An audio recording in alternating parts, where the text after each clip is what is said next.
राज्यातील शाळांमध्ये इयत्ता पहिलीपासून हिंदी भाषेच्या सक्तीला मनसेनं तीव्र विरोध केलाय। पहिलीपासून हिंदी भाषा शिकण्याची सक्ती तर खपवून घेतली जाणार नाही। शालेय अभ्यासक्रमातील हिंदीची पुस्तकं दुकानांमध्ये विकू दिली जाणार नाहीत, असं राज ठाकरे यांनी जाहीर केलंय। आम्ही हिंदू आहोत पण हिंदी नाही आहोत।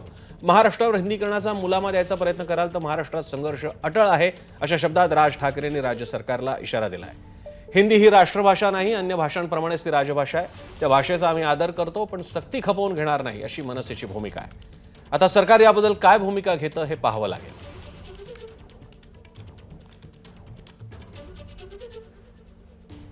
याबाबतीत राज ठाकरे नेमकं काय म्हणालेत पाहूया। हिंदी राष्ट्रभाषा नाही, ती देशातील इतर भाषांसारखी एक राज्यभाषा आहे। तुमचं त्रिभाषेचं सूत्र सरकारी व्यवहारांपुरता मर्यादित ठेवा, शिक्षणापर्यंत आणू नका। आम्ही हिंदू आहोत पण हिंदी नाही आहोत।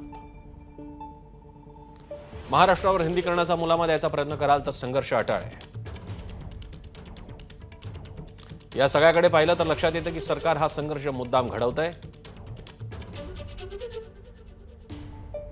आगामी निवडणुकांमध्ये मराठी विरुद्ध मराठी तर असा संघर्ष घडवून स्वतःचा फायदा करण्यासाठी अट्टहास सुरू आहे का? शालेय अभ्यासक्रमातील हिंदीची पुस्तकं दुकानांमध्ये विकू दिली जाणार नाहीत। शाळांनाही हिंदीची पुस्तकं विद्यार्थ्यांना वाटू दिली जाणार नाहीत।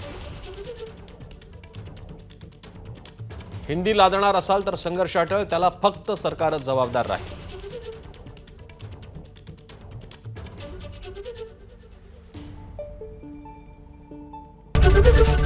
एबीपी माझा, उघडा डोळे बघा नीट।